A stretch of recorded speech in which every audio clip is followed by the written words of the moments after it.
കർത്താവിൻ്റെ അതിപരിശുദ്ധമായ നാമം വാഴ്ത്തപ്പെടട്ടെ. പ്രിയമുള്ളവർ, ഇന്ന് രാവിലെ നമുക്ക് ഒരുമിച്ച് ഒരു വേദഭാഗം നമുക്ക് ധ്യാനിക്കാം. അപ്പോസ്തലനായ പൗലോസ് തെസ്സലോനിക്കർക്ക് എഴുതിയ 1-ാം ലേഖനം 5-ാം അധ്യായത്തിൻ്റെ 5-ാമത്തെ തിരുവചനം. അവിടെ നമ്മൾ ഇങ്ങനെയാണ് വായിക്കുന്നത്: നിങ്ങളെല്ലാവരും വെളിച്ചത്തിൻ്റെ മക്കളും പകലിൻ്റെ മക്കളും ആകുന്നു. നാം രാത്രിക്കും ഇരുളിനും ഉള്ളവരല്ല. പ്രിയമുള്ളവരെ, ഇവിടെ തെസ്സലോനിക്ക സഭയിലൂടെ കർത്താവ് നമ്മളോട് പറയുന്നൊരു കാര്യമുണ്ട്. നിങ്ങളെല്ലാവരും വെളിച്ചത്തിൻ്റെ മക്കളാണ്. ഞാൻ വെളിച്ചത്തിൻ്റെ മകനാണ്, നിങ്ങൾ വെളിച്ചത്തിൻ്റെ മക്കളാണ്. പ്രിയമുള്ളവരെ, നമ്മളെ കർത്താവ് വെളിച്ചത്തിൻ്റെ മക്കളായിരിക്കുന്നു.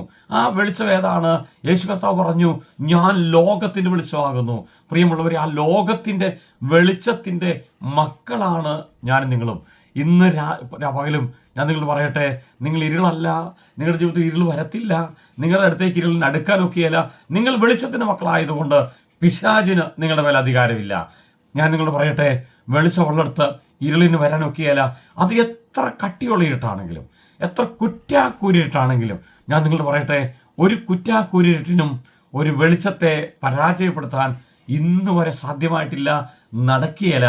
ഞാൻ നിങ്ങൾ പറയട്ടെ, നമുക്കറിയാം, നമ്മുടെ രാത്രികളിലൊക്കെ, നല്ല രാത്രികളിലൊക്കെ ചിലപ്പോൾ പുറത്തേക്ക് നോക്കിയാൽ ദൂരെ മിന്നാമിന്നിങ്ങിൻ്റെ വെട്ടം നമുക്ക് കാണാൻ പറ്റും.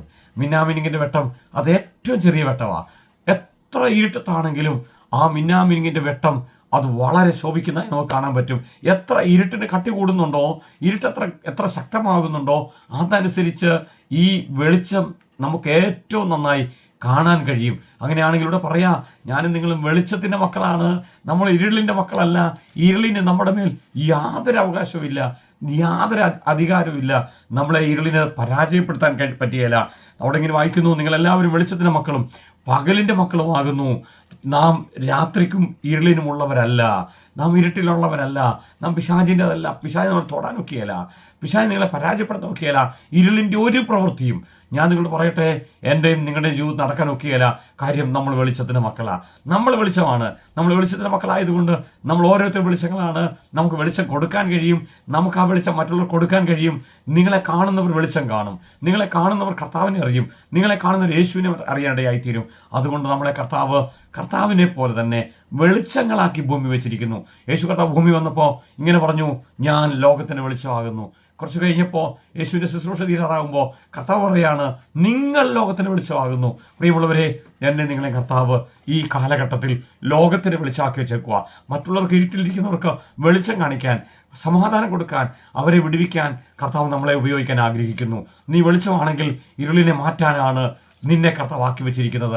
നിന്റെ കുടുംബത്തിൽ, നിന്റെ സാഹചര്യങ്ങളിൽ, നീ ആയിരിക്കുന്നിടത്ത്, നീ ജോലി ചെയ്യുന്നിടത്ത് നിന്നെ വെളിച്ചമാക്കി വെച്ചിരിക്കുന്നത് അവിടുത്തെ ഇരുൾ മാറ്റാൻ വേണ്ടിയാണ് എന്ന് ഇന്ന് രാവിലെ ഞാൻ ഓർപ്പിക്കട്ടെ. ഇന്ന് പകലും നമുക്കങ്ങനെ ഇരുളിനെ മാറ്റുന്നവരായിത്തീരാം, വെളിച്ചങ്ങളായിത്തീരാം.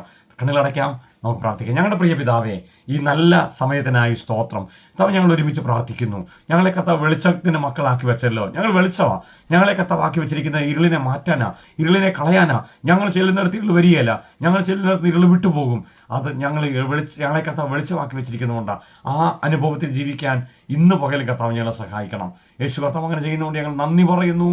യേശുവിൻ്റെ നാമത്തിൽ തന്നെ, ആമേൻ. പ്രിയമുള്ളവരെ, ഇന്ന് പകലും നമുക്ക് ഇരുളിൻ്റെ പ്രവൃത്തികൾ അഴിച്ച് വെളിച്ചമുള്ളവരായി ജീവിക്കാൻ കർത്താവ് നമ്മളെ ഓരോരുത്തരെയും സഹായിക്കട്ടെ എന്ന് ഞാൻ ഓർക്കുന്നു.